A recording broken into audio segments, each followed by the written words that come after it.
Bom dia a todos que nos acompanham na nossa meditação diária.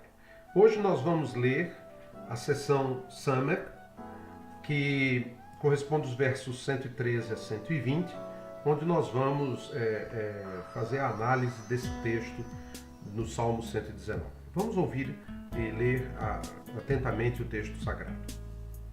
Rejeito os que vacilam, mas amo tua lei. Tu és meu refúgio e escudo, espero na tua palavra. Longe de mim, malfeitores, para que eu guarde os mandamentos do meu Deus. Ampara-me conforme tua palavra, para que eu viva, e não permitas que eu seja envergonhado por causa da minha esperança. Sustenta-me e serei salvo, e sempre respeitarei teus decretos.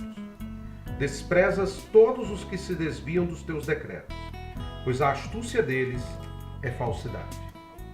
Como se fossem escória, lanças fora todos os ímpios da terra. Amo os teus testemunhos. Tremo de temor por ti e tenho medo dos teus juízos. Fica claro aqui pelo texto que o salmista está fazendo uma explanação e uma diferença entre justos e ímpios. Primeiro eu quero destacar as qualidades dos ímpios, né? As qualidades, né? Vamos dizer assim, as características dos ímpios, né? Primeiro, eles são divididos no coração, verso 113. Divididos aí é o contrário de integridade, né? Então, quando o texto diz rejeita os que vacilam, eles vacilam porque são divididos. Ora pensam de um jeito, ora pensam de outro, ora parecem ter um certo temor de Deus, ora desandam em seus pecados. No verso 115, eles são chamados de malfeitores. E aqui a palavra dá a ideia daquele que faz o mal, daquele que se comporta de forma repreensível. No verso 118, eles são chamados daqueles que desviam dos decretos de Deus, daqueles que se extraviam dos decretos de Deus, daqueles que cambaleiam, daqueles que são incapazes de andar em linha reta. E aqui mostra que os ímpios não têm retidão, né? E eles são enganosos, falsos, né? A astúcia deles é falsidade, diz o verso 118, né? As duas palavras, astúcia e falsidade, né, elas têm a mesma ideia de mentira, de falsidade, de infidelidade. E no verso 119, eles são os ímpios, são os culpados, são os transgressores. São aqueles que são chamados por Deus de a escória. E Deus os rejeita, né? Deus os despreza. E aí o salmista traça esse quadro acerca dos ímpios. Mas ele fala dos justos, que é justamente essa comparação entre um e outro. E o que os justos fazem? Verso 113, eles amam a lei de Deus. No final do verso 119, também aparece ele dizendo, eu amo a tua lei, né? Eu amo os teus decretos, eu amo os teus testemunhos. E por que eles amam a lei de Deus? Porque o justo ama a lei de Deus. Porque Deus é o refúgio e a segurança de sua vida. Verso 114. Tu és meu refúgio e escudo. Espero na tua palavra. Ou seja, a esperança do justo está firmada na palavra de Deus, porque Deus tem sido seu refúgio e sua segurança. No verso 115, os justos se afastam dos perversos. Eles se mantêm longe dos perversos. Eles evitam o mal. Seria a ideia de evitar a contaminação com a maldade dos perversos. Alguém pode perguntar e me dizer, então isso significa que eu tenho que me afastar de todas as pessoas? Resposta, não. Você não tem que se afastar de todas as pessoas.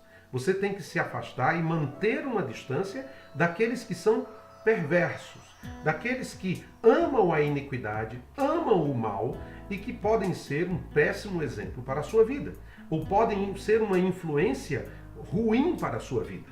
É a estes que você tem que manter uma distância. Como crentes em Jesus, temos que nos aproximar das pessoas para transmitir o evangelho da graça. Mas Deus também nos dá sabedoria para termos com essas mesmas pessoas um relacionamento íntegro. De modo que nós temos que nos aproximar de certas pessoas para falar do evangelho, mas percebendo de que essas pessoas mantêm-se na perversidade, na maldade do seu coração, nós temos que resguardar uma distância, e é isso que ele está colocando aqui, manter-se longe ou evitar o mal, justamente porque a palavra de Deus nos diz que as más companhias corrompem os bons costumes. É isso que precisamos ter em mente. Provérbios 13:14 nos diz que o ensino do sábio é uma fonte de vida que o protege dos laços da morte. Então nós temos que estar atentos a esses detalhes e atentos a essas perspectivas. E o Espírito de Deus e a Palavra de Deus nos dá sabedoria nos nossos relacionamentos.